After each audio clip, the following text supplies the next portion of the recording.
nós, em nosso curso básico de vida cristã, estamos no livro 9, Doutrinas Bíblicas, capítulo 5, a doutrina do homem, antropologia. Amados, no capítulo 4, a doutrina do Espírito Santo e pneumatologia, tratamos os seguintes assuntos. No tópico 1, a natureza e a obra do Espírito Santo. Quais os 3 símbolos do Espírito Santo relacionados com a sua natureza? No tópico 2, o batismo e os dons do Espírito Santo. Quais as 3 palavras que melhor explica a natureza do batismo com o Espírito Santo? E hoje, no tópico 1, a origem, criação e natureza do homem. Amados, no livro 2, Anjos, Homens e Pecado, foi feito um estudo mais aprofundado da doutrina, né? Tanto do homem quanto dos anjos e como do pecado. Se você depois quiser aprofundar nesses estudos, é só você voltar lá no livro 2, ok? Está na nossa playlist. Então, a Bíblia nos apresenta um duplo relato da origem do homem, harmônicos entre si. O primeiro, lá em Gênesis, no capítulo 1, versículo 26 e 27, e o outro em Gênesis, capítulo 2, versículo 7. Partindo desses textos e de todo o contexto que trata a obra da criação, quanto à criação do homem, chegamos às seguintes conclusões. Primeiro, a criação do homem foi precedida por um solene conselho divino. Antes de Moisés tratar da criação do homem com maiores detalhes, ele nos leva a conhecer o decreto de Deus quanto a essa criação, nas seguintes palavras. Gênesis, no capítulo 1, versículo 26. Façamos o homem à nossa imagem, conforme a nossa semelhança. A igreja, geralmente, amados, tem interpretado o verbo façamos, no plural, para provar a autenticidade da doutrina da Trindade. Alguns eruditos, porém, são da opinião que esta palavra expressa o plural de majestade. Outros a tomam como o plural de comunicação, no qual Deus inclui os anjos em diálogo com ele, né? Como se os anjos estivessem participando desta determinação.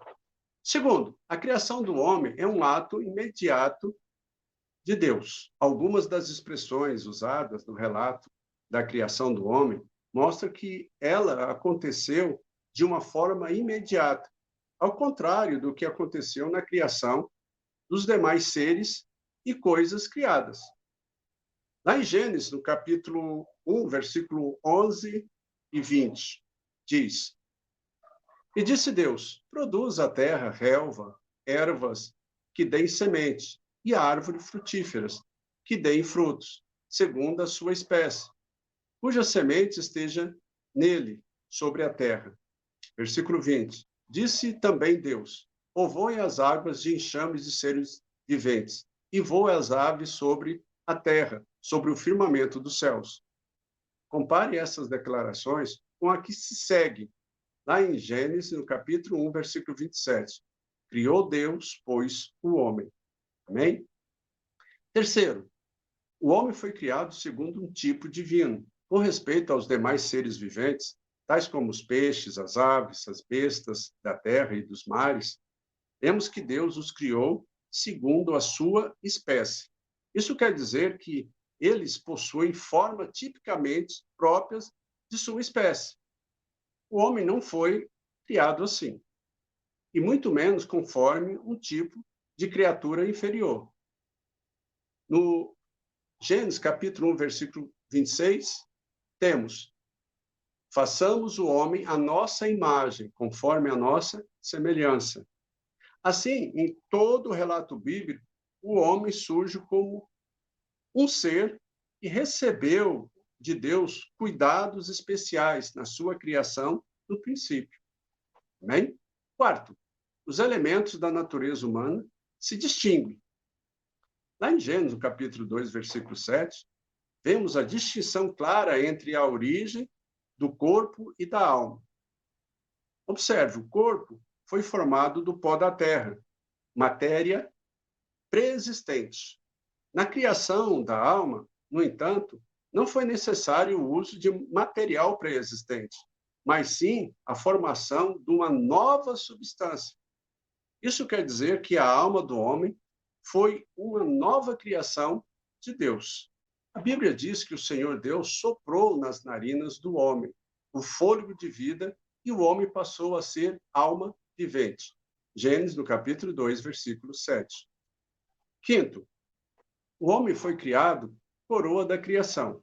O homem é apresentado nas Escrituras como uma obra-prima de Deus.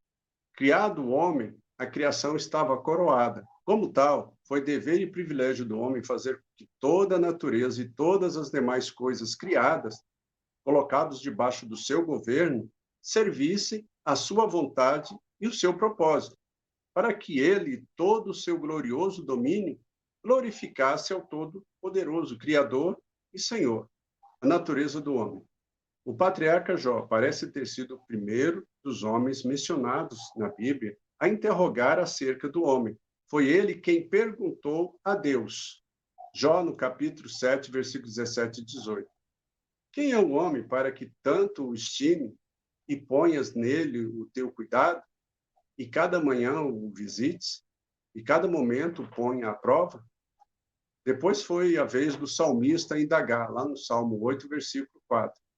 Quem é o homem que dele te lembres? Né? Então, amados, se quisermos conhecer o homem, temos de ir além do que ensina a filosofia e as demais ciências humanas. Temos de tomar posse das Escrituras, pois só ela responde satisfatoriamente a toda e qualquer indagação quanto ao passado, o presente e o futuro do homem. Né? O espírito do homem. Em geral, os escritores bíblicos, especialmente os do Antigo Testamento, não se preocuparam em distinguir o espírito da alma e vice-versa.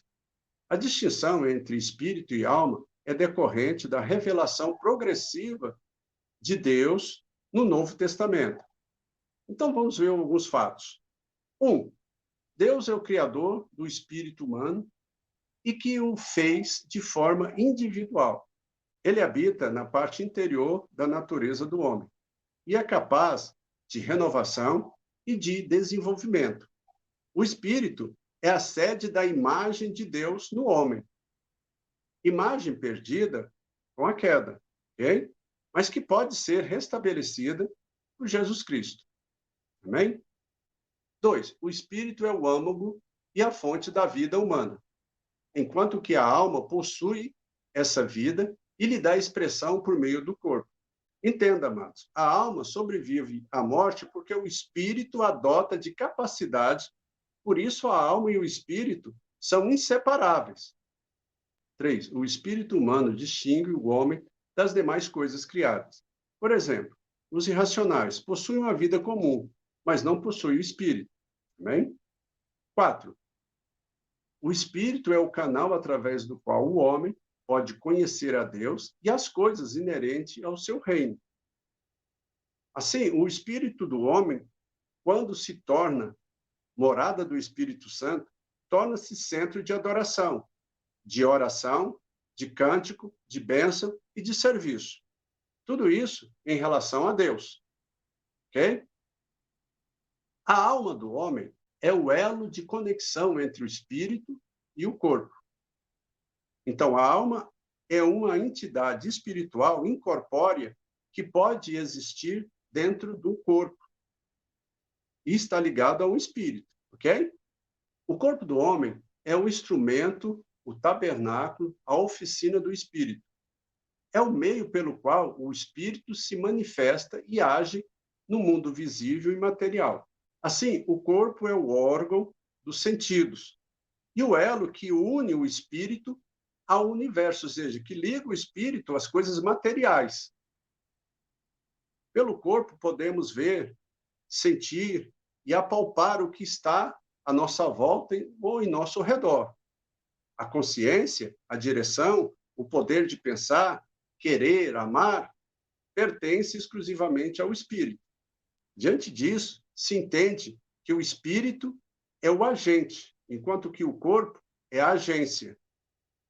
A Bíblia usa alguns nomes para figurar o corpo do homem quanto à transitoriedade de sua existência e posição que ocupa no plano eterno de Deus. Exemplo, casa, ou tabernáculo, ou templo. Amém? A glória futura do corpo. A crença da ressurreição do corpo como meio de glorificação é tão antiga quanto a crença de Deus no Antigo Testamento. No livro de Jó, encontramos o patriarca dizendo, Jó, no capítulo 19, versículo 25 a 27, porque eu sei que o meu Redentor vive, e por fim se levantará sobre a terra, depois revestido este meu corpo da minha pele, em minha carne verei a Deus. Vê-lo-ei por mim mesmo, os meus olhos o verão e não outros. Em 1 Coríntios, no capítulo 15, Paulo salienta o ensino que, mediante a ressurreição do corpo, haverá algumas transformações. Vamos lá. A morte será destruída.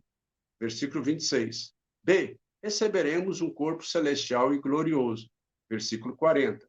C, receberemos um corpo não mais sujeito à corrupção. Versículo 42. D, ressuscitaremos em poder. Versículo 43. E, traremos a imagem do celestial. Versículo 49. F, seremos revestidos da imortalidade. Versículo 53. E para nós terminarmos, amados, ainda na expectativa da ressurreição do corpo, escreveu o apóstolo João, lá em 1 João, no capítulo 3, versículo 2. Amados, agora somos filhos de Deus, e ainda não se manifestou o que havemos de ser. Sabemos que quando ele se manifestar, seremos semelhantes a ele, porque havemos de vê-lo como ele é. Amém? E na próxima aula, no tópico 2, o homem, imagem e semelhança de Deus. E vamos responder as seguintes perguntas. Qual o significado da palavra homem? Quais as 3 consequências da queda do homem? Mas, como nós já dissemos no livro 2, tem um estudo mais aprofundado sobre esse assunto. Se você quiser aprofundar um pouco mais, é só você ir lá no livro 2 e fazer um estudo mais pormenorizado sobre esse assunto. Se você gostou, deixa aí o seu like. Se você tiver alguma dúvida, vai lá nos comentários, deixa ali o seu questionamento que nós estaremos te respondendo. Não esqueça de usar esse material para evangelizar, né? Estude esse material com seus amigos, parentes, conhecidos, e vamos levar o reino de Deus à frente, porque essa foi a missão que o Senhor nos deu. Que Deus abençoe a todos e até a próxima aula.